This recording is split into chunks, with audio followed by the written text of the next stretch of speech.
आपल्या अमरावती विद्यापीठ BCom first इयरच्या दुसऱ्या सेमिस्टरचा जो आपला विषय आहे कोणता PBM principle of business management, त्याच्यामधल्या एका टॉपिकचा अभ्यास करणार आहोत ज्याचं नाव आहे व्यवस्थापन शास्त्राचा विकास म्हणतो आपण त्याला. बरोबर, त्याचा अभ्यास आपण थोडक्यात या ठिकाणी करूया. तर सुरुवातीला हा स्टडी सुरू करण्याच्या आधी व्यवस्थापन कशाला म्हणतो, ज्याला इंग्लिशमध्ये काय म्हणतो आपण मॅनेजमेंट, कशाला म्हणतो आपण मॅनेजमेंट हे आपल्याला माहिती असणं आवश्यक आहे. काय अर्थ आहे मॅनेजमेंटचा, कशाला म्हणतो आपण की एक आराखडा तयार करणे, एक पूर्वनियोजन करणे, त्याला काय म्हणतो आपण एक प्रकारे व्यवस्थापन असं म्हणतो. एक व्यवस्थीकरण, एखादं कार्य जे आपल्याला करायचं असतं त्याच्यामध्ये एक व्यवस्थीकरण आलं पाहिजे. याच्याकरता थोडी प्लॅनिंग करणे, नियोजन करणे, एक आराखडा तयार करणे, ह्याच्या सगळ्या गोष्टी करतो त्याला आपण व्यवस्थापन मॅनेजमेंट असं म्हणत असतो. बरोबर आहे. तर हे मॅनेजमेंट फार प्राचीन हा विषय आणि आता दिवसेंदिवस त्याच्यामध्ये विकास झाला, डेव्हलपमेंट केली. वेगळे वेगळे शास्त्रज्ञ आहेत, त्या शास्त्रज्ञांनी वेगळं संशोधन केलं आणि हा अशा प्रकारे जो व्यवस्थापनाचा जो विषय एक प्रकारे डेव्हलपमेंट त्याचा विकास होत आज खूप मोठा विषय या ठिकाणी बनलेला आहे. व्यवस्थापन एक शास्त्र आहे, व्यवस्थापन एक कला आहे, एक पेशा आहे आणि एक शास्त्र देखील आहे. फार मोठा विषय हा व्यवस्थापनाचा आहे. तर वेगळे शास्त्रज्ञ या ठिकाणी आले, त्यांचे मतं मांडत राहिले.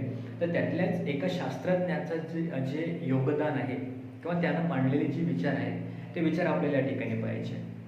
त्या शास्त्रज्ञाचं नाव काय आहे, हेनरी फेयॉल. एक टेलर नावाचा शास्त्रज्ञ आहे आणि दुसरा कोणता आहे हेनरी फेयॉल. आपण ऐकलेलं असेल किंवा हेनरी फेयॉल कोण आहे, काय म्हणतो आपण हेनरी फेयॉलला, एक हा आधुनिक व्यवस्थापनाचा जनक आहे. त्यांना जे व्यवस्थापन आधुनिक पद्धतीने व्यवस्थापन विकसित करण्याचं काम कोण केलं, हेनरी फेयॉल यांनी केलेलं आहे. तर हा हेनरी फेयॉल नावाचा जो शास्त्रज्ञ फार फेमस आहे आणि या हेनरी फेयॉलच्या यानं मांडलेले जे विचार आहेत, यानं केलेलं जे संशोधन आहे त्यालाच आपण काय म्हणतो, हेनरी फेयॉल यांची व्यवस्थापनाची तत्वे. काय केलंय हेनरी फेयॉलनं की खूप मोठ्या व्यवस्थापनाबद्दल अभ्यास करून, रिसर्च करून काही तत्व आपल्याला सांगितले, प्रिन्सिपल सांगितले. जे प्रिन्सिपल कशाला म्हणतो, तत्व की जे त्रिकालबाधित सत्य असतात, युनिव्हर्सल ट्रूथ म्हणजेच काय म्हणतो आपण त्याला तत्व असं म्हणत असतो. जे त्रिकालबाधित सत्य सेंटेन्स असतात त्याला कोणीच नाकारू शकणार नाही किंवा खोटं त्याला कोणीच म्हणू शकणार नाही. असे जे वाक्य असतात, विधानं असतात, त्या विधानांना आपण काय म्हणतो तत्व असं म्हणत असतो. आणि अशी काही तत्व कोणी सांगितली, हेनरी फेयॉल यांनी सांगितलेली आहे, ज्याला आपण म्हणतो हेनरी फेयॉल यांची व्यवस्थापनाची तत्वे. त्यांची क्वांटिटी संख्या टोटल आहे 14. टोटल किती तत्व सांगितले यांनी, 14 तत्व सांगितलेले आहेत. कोण, हेनरी फेयॉल यांनी. हे तत्व आपल्याला या ठिकाणी आता पाहायचे आहेत, परंतु त्याच्या आधी थोडासा आपण या हेनरी फेयॉलबद्दल थोडी माहिती घेऊ. तर हेनरी फेयॉल जो आहे हा फ्रेडरिक टेलर यांच्यासारखाच तेवढाच फेमस आणि तेवढ्याच फोर्सनं अभ्यास करणारा शास्त्रज्ञ आहे. जेवढं योगदान टेलर यांनी केलं व्यवस्थापन शास्त्रामध्ये, तेवढंच योगदान कोण केलेलं आहे, हेनरी फेयॉल या शास्त्रज्ञांनी केलेलं आहे. तर याचा जो जन्म आहे हा 1841 साली, 1841 साली या हेनरी फेयॉल यांचा जन्म झाला आणि फॅन्टॅस्टिक नोबल नावाचं जे शहर आहे, शहरामध्ये काय झालेलं याचा जन्म झालेला आहे. कोणाचा, या हेनरी फेयॉल यांचा. त्यानंतर वयाच्या 19व्या वर्षी, इथे 19व्या वर्षीच हेनरी फेयॉल जो आहे हा वयाच्या 19व्या वर्षी तो काय झाला, एका कंपनीमध्ये 19व्या वर्षीच एका कंपनीमध्ये इंजिनियर या पदावर तो त्या ठिकाणी जॉईन झाला. इंजिनियर म्हणून काम तो वयाच्या 19व्या वर्षापासूनच त्या ठिकाणी करत राहिला. त्यानंतर मग काही दिवसांनी एका फार मोठ्या त्या फॅन्टॅस्टिक नोबल नावाच्या शहरामध्ये एका विख्यात कंपनीमध्ये तो तंत्रज्ञ म्हणून काम करू लागला. पहिले इंजिनियर झाल्यानंतर मग तंत्रज्ञ बनला, म्हणजे प्रमोशन झालं त्याचं त्या ठिकाणी. त्यानंतर मग त्याच कंपनीमध्ये तो काही वर्षानंतर चांगला परफॉर्मन्स त्याने केला, काम केलं आणि काम केल्यानंतर एक व्यवस्थापक म्हणून तो त्या ठिकाणी त्याचं प्रमोशन झालं, त्याला बढती मिळाली. शेवटी तो कोण झाला, व्यवस्थापक, मॅनेजमेंट करणारा त्या ठिकाणी तो तयार झाला. म्हणजे त्या कंपनीत संपूर्ण मॅनेजमेंट करणं कोणाच्या ताकद, त्या हेनरी फेयॉल यांच्या ताकद त्या ठिकाणी झालं. त्यानंतर मग 1919 ते 1925 पर्यंत जो हेनरी फेयॉल आहे त्याच कंपनीमध्ये संचालक आहे. ज्या कंपनीमध्ये तो लागला व्यवस्थापन, म्हणजे इंजिनियरपासून सुरू केलेला प्रवास हा एका संचालकापर्यंत या हेनरी फेयॉलनं केलेला आहे आणि एकाच कंपनीमध्ये. त्यानंतर मग हेनरी फ्यॉलनं मग हा संपूर्ण अनुभव वेगळ्या वेगळ्या पुस्तकांच्या माध्यमातून दिला. त्याने एक पुस्तक लिहिलं. त्या पुस्तकाचं नाव होतं जनरल अँड इंडस्ट्रियल मॅनेजमेंट. काय नाव होतं त्याचं? General and industrial management.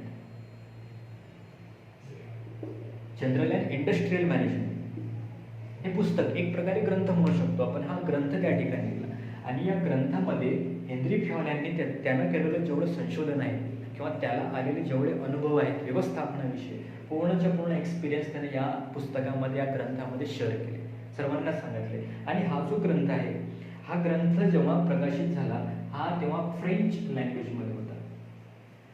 General and industrial management कोणत्या लँग्वेजमध्ये होता? फ्रेंच लँग्वेजमध्ये. मग कालांतराने 1929 साली या ग्रंथाचं रूपांतरण इंग्लिशमध्ये केलं.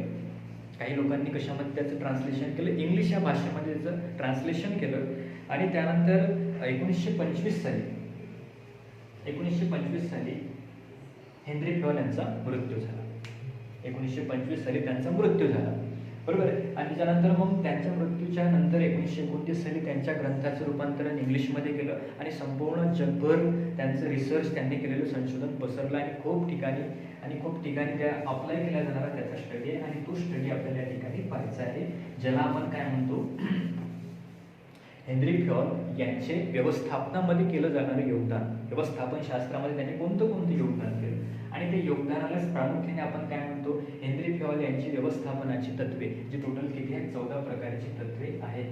तत्वे म्हणजे काय? मी सांगितलं तुम्हाला की त्रिकालबाधित युनिव्हर्सल ट्रूथ, सगळ्या ठिकाणी खरी ठरणारी जी विधान आहेत त्या विधानांना काय म्हणतो आपण? Universal truth. तर हे तत्व आपल्याला पाहिजे. तर हे जे व्यवस्थापन आहे, व्यवस्थापनाची अर्थ व्याख्या वेगळ्या आहेत. तर हेनरी फ्यॉल यांच्यानुसार किंवा यांनी व्यवस्थापनाला काय म्हटलं आपण एका वाक्यामध्ये या ठिकाणी पाहू. तर या हेनरी फ्यॉल यांनी काय सांगितलं आपल्याला? हेनरी फ्यॉल यांचं असं म्हणणं आहे की व्यवस्थापन कशाला म्हणतात?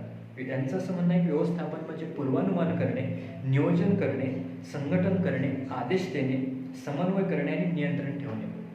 म्हणजेच कशाला म्हटलं आणि की व्यवस्थापनाच्या कार्यांनाच व्यवस्थापन असे म्हणतात असं कोणी म्हटलं? हेनरी फ्यॉल. व्यवस्थापनाची वेगळी कार्य असतात: नियोजन, संघटन, समन्वय, निर्देशन, नियंत्रण, त्यानंतर नेतृत्व, हे वेगळी कार्य आहेत. तर या कार्यांनाच काय म्हणतात? व्यवस्थापन म्हणतात असं कोणी सांगितलं? हेनरी फ्यॉल यांनी सांगितलं. तर यांनी टाकलेले जे भर आहे किंवा यांनी सांगितलेले जे वेगळे तत्व आहेत, सिद्धांत आहेत, ते सिद्धांत आपण या ठिकाणी पाहणार आहोत. आता आपण या ठिकाणी याचं पहिलं तत्व आहे सांगितलं. पहिलं तत्व या ठिकाणी पाहणार आहोत. पहिलं तत्व आहे कार्याचे विभाजन. कार्याचे विभाजन.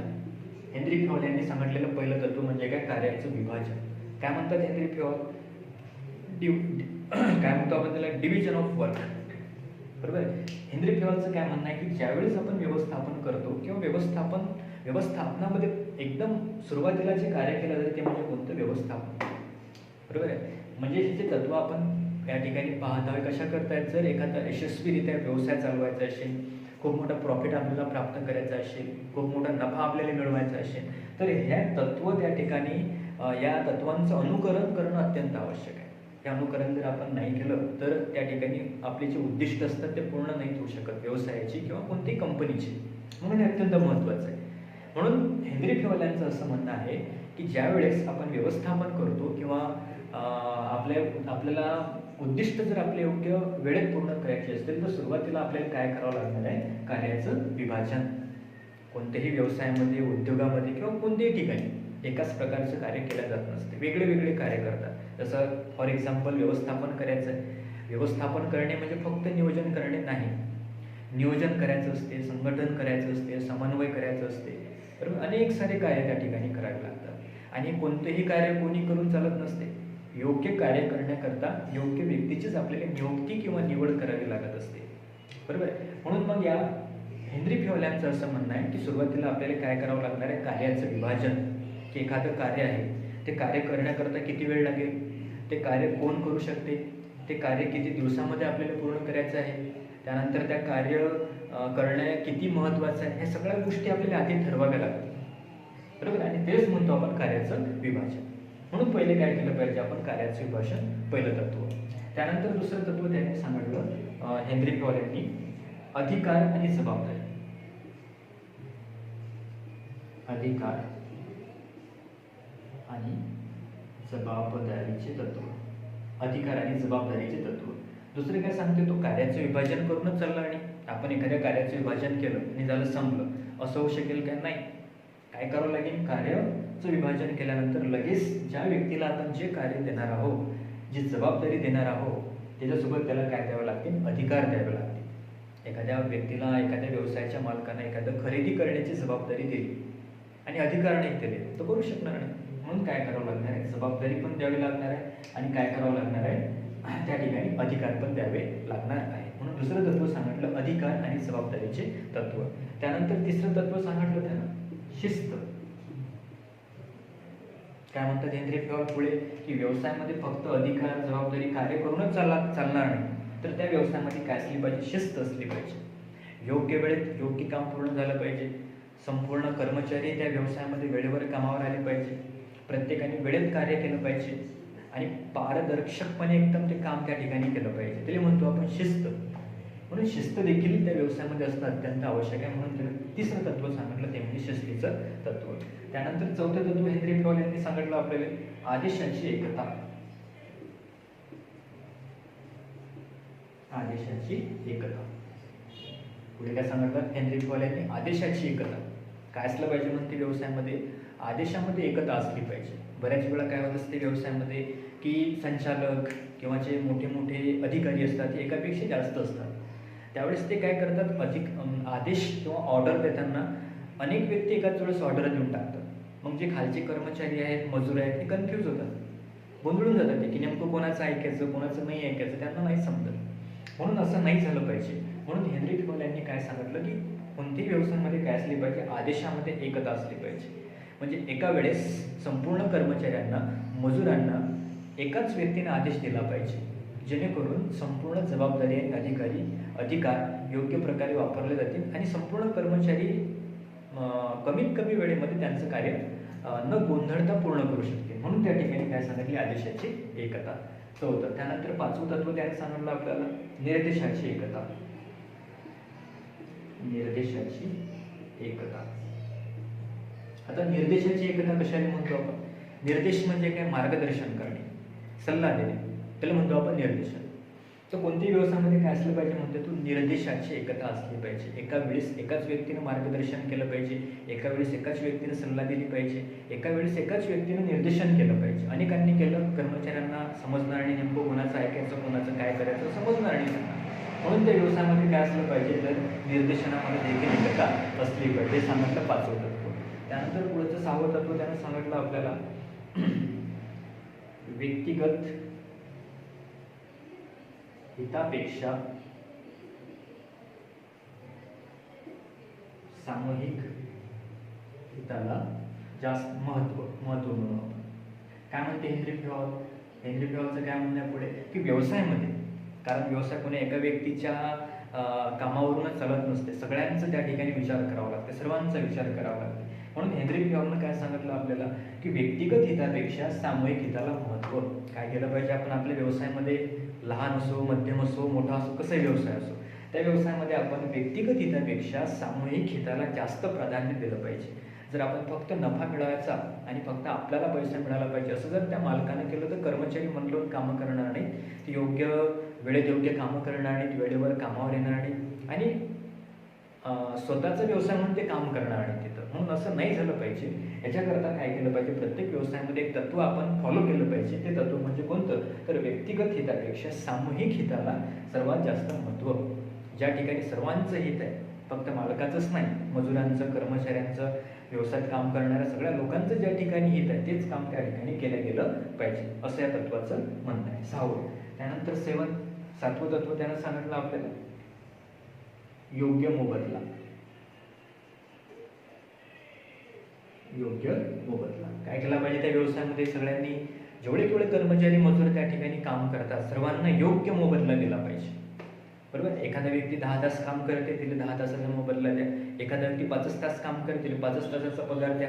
एखादा व्यक्ती रात्र दिवस काम करते, तिला तेवढा मोबदला द्या. योग्य मोबदला दिला पाहिजे. एखादा कर्मचारी आपल्या जवळचा आहे मग त्याला जास्त पगार द्यायचा, एखादा लांबचा आहे त्याला कमी पगार द्यायचा, असं व्यवसायामध्ये झालं नाही पाहिजे. काय झालं पाहिजे त्या व्यवसायामध्ये? योग्य मोबदला, योग्य कामाचा योग्य मोबदला त्या ठिकाणी दिला गेला पाहिजे. हे सांगितलं 7वं तत्व हेनरी फ्योल यांनी. त्यानंतर 8वं तत्व काय सांगितलं बघ हेनरी फ्योल यांनी? केंद्रीकरण. केंद्रीकरण काय सांगितलं यांनी? त्या व्यवसायामध्ये काय असलं पाहिजे? केंद्रीकरण. अधिकारांचं पाहिजे त्यावेळेस केंद्रीकरण, सगळेचे सगळे अधिकार एकवटले पाहिजे, योग्य वेळेत योग्य केंद्रीकरण झालं पाहिजे. त्यानंतर 9वं तत्व अधिकाऱ्यांमध्ये परस्पर संबंध. अधिकाऱ्यांमध्ये परस्पर संबंध काय असले पाहिजे त्या व्यवसायामध्ये? अधिकाऱ्यांमध्ये काय असले पाहिजे? परस्पर संबंध. अनेक सारे मोठा एखादा फार मोठा व्यवसाय असेल तर त्या ठिकाणी अनेक अधिकारी असतात, तर त्या संपूर्ण अधिकाऱ्यांच्या परस्परांमध्ये काय असला पाहिजे? संबंध असला पाहिजे.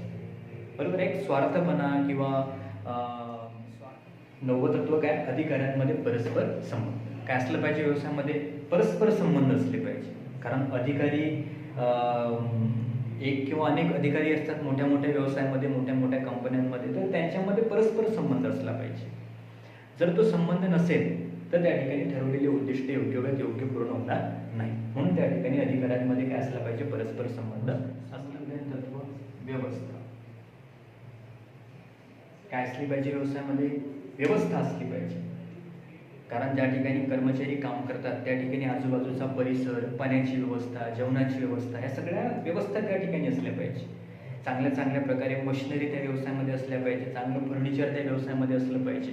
बरोबर. हे जर चांगलं नसलं मन लागणार आणि ठरवलेले उद्दिष्ट पूर्ण होणार नाही.